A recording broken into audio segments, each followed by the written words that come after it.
México subordinado. La subordinación en la etapa neoliberal. Octava parte. 1994. Año aciago. Primermundismo y quebranto. Rebelión. Familia. Narcotráfico. Asesinatos. Fachada económica. Arriba, acumulación. Abajo, insurrección.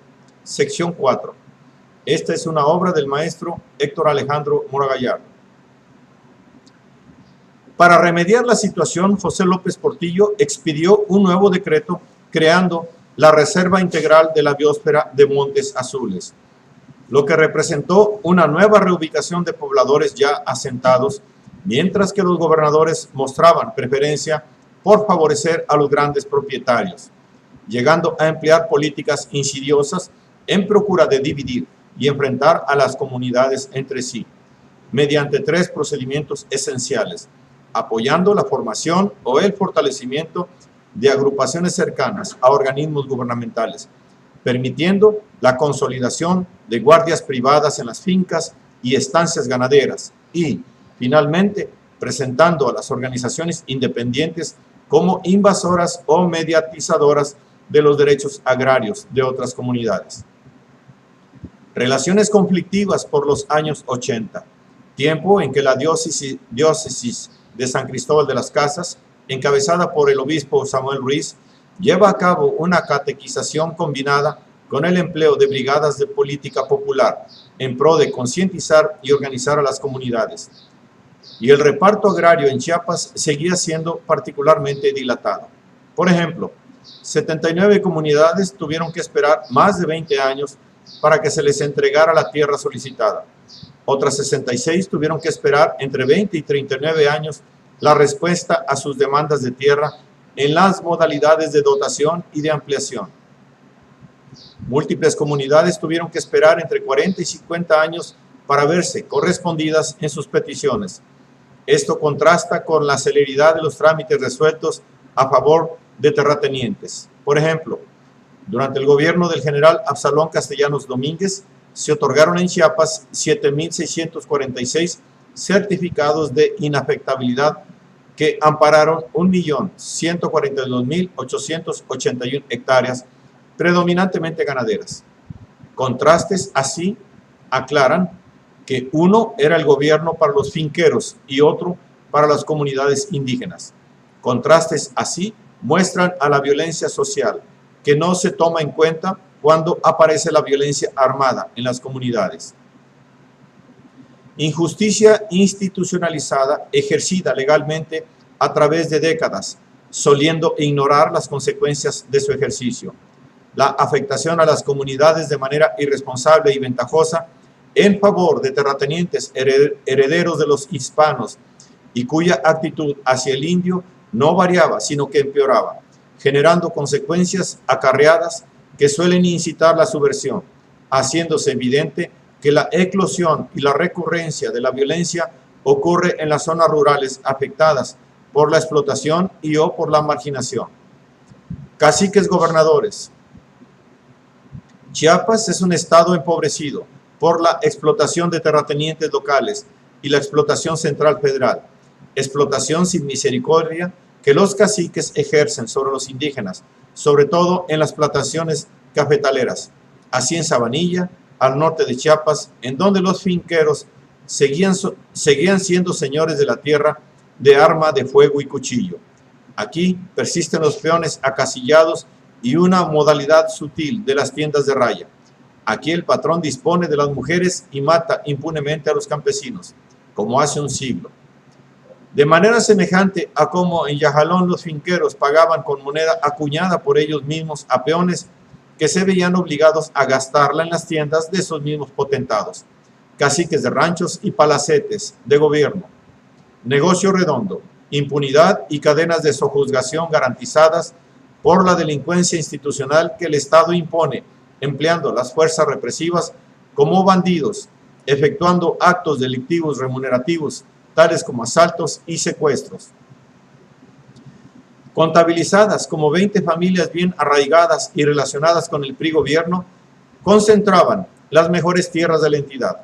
Hace 10 años, 1.032.000 indígenas poseían 823,000 hectáreas, menos de 1 hectárea por persona, mientras que una sola familia concentraba 121,000 hectáreas.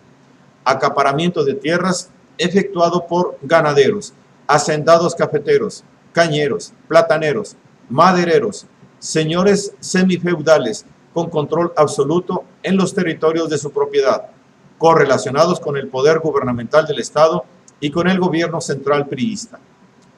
Puesto que los gobernadores de Chiapas eran ellos mismos caciques, así por lo menos lo demuestran los últimos gobernadores previos al 1994, empezando hacia 1978, cuando el gobernador nominado Salomón González Blanco Garrido, por lo avanzado de su edad, delegó en su hijo Patrocinio el mando del Estado.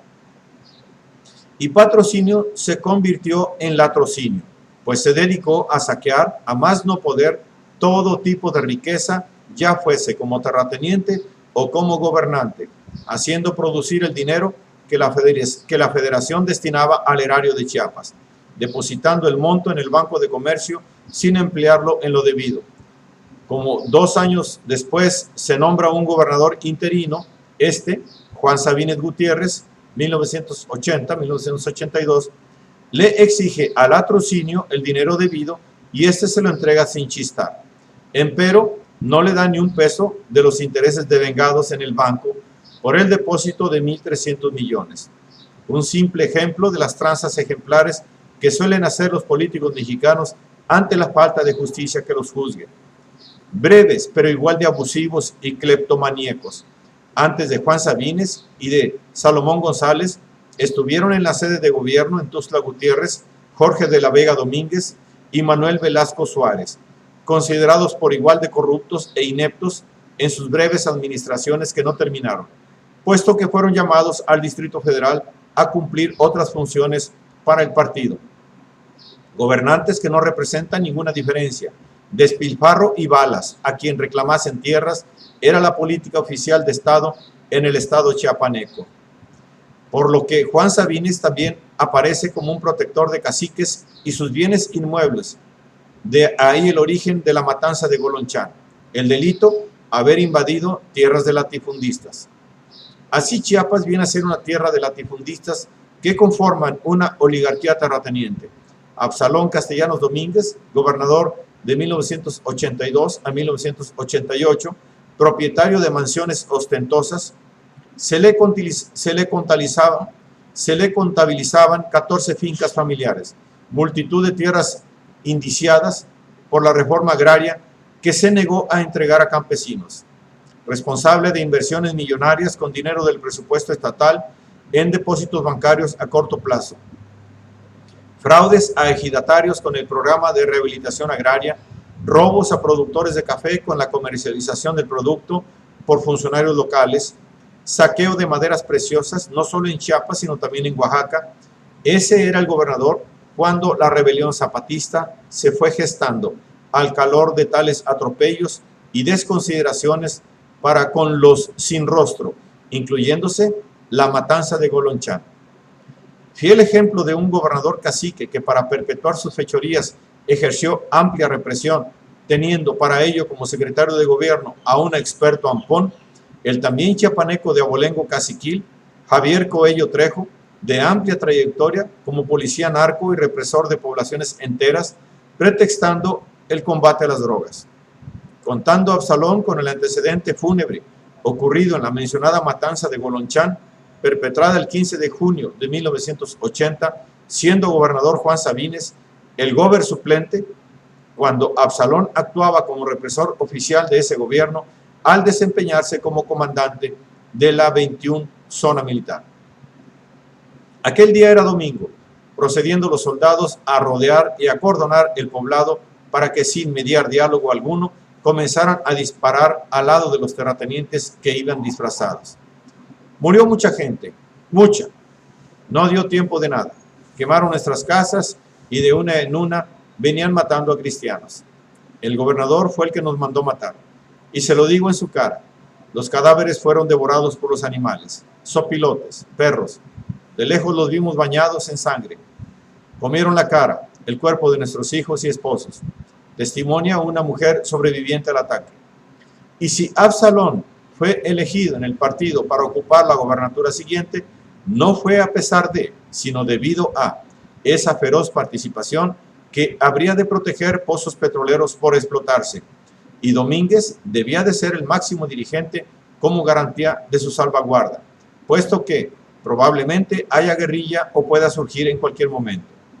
Tiempo en el que se mencionaba que Pemex había descubierto cerca de Ocosingo un gran yacimiento, y consta que Ocosingo es palabra náhuatl que significa la tierra del señor negro, mencionándose algunos pozos que tras de ser perforados de inmediato fueron tapados, colocados en reserva para una futura explotación. La única explicación que tienen los trabajadores es que esos campos petroleros serán explotados y desarrollados por compañías contratistas, es decir, por compañías privadas y de preferencia extranjeras. En otra zona ubicada en el vértice que forman los ríos Usumacinta, La Cantún y La Canjá, se localizan otros 4 pozos, en cuyo territorio contiguo transfronterizo opera Texaco, hoy fusionada con Chevron. Pero si Absalón era todo un señor cacique, y habiéndose comprobado que Patrocinio era todo un pillo, pues los del partido decidieron nombrarlo ahora sí gobernador en pleno hacia 1988. ¿Y cuál diferencia entre ellos? Robaban, reprimían, extorsionaban, encarcelaban campesinos solicitantes de parcelas, llegando Patrocinio a convertir en delito la protesta social, explotando los bosques y las selvas en beneficio particular, mientras encarcelaba a unos cuantos indios presuntos talamontes, cuando que Corporación Forestal de Chiapas desperdiciaba 7 millones de metros cúbicos de maderas preciosas en la región de Marqués de Comillas. Eso sí, con Patrocinio, el latrocinio se modernizó, al otorgar tierras ya invadidas, compradas por el gobierno con 17,000 millones de pesos. Los viejos terratenientes se activan hacia la comercialización y el coyotaje, cual empresariado agrícola. Esto ocurría a la par de que la policía del Estado cometió todo tipo de tropelías, lo que propició que el director de todas las policías del Estado, Ignacio Flores Montiel, fuese detenido acusado de secuestrar, narcotraficar y corromper. Tras la carátula de la modernización agraria que se manejó en ese sexenio, estaba más de lo mismo: represión para desarticular a las agrupaciones agrarias que luchaban por la obtención de tierras, porque en Chiapas no había de otra.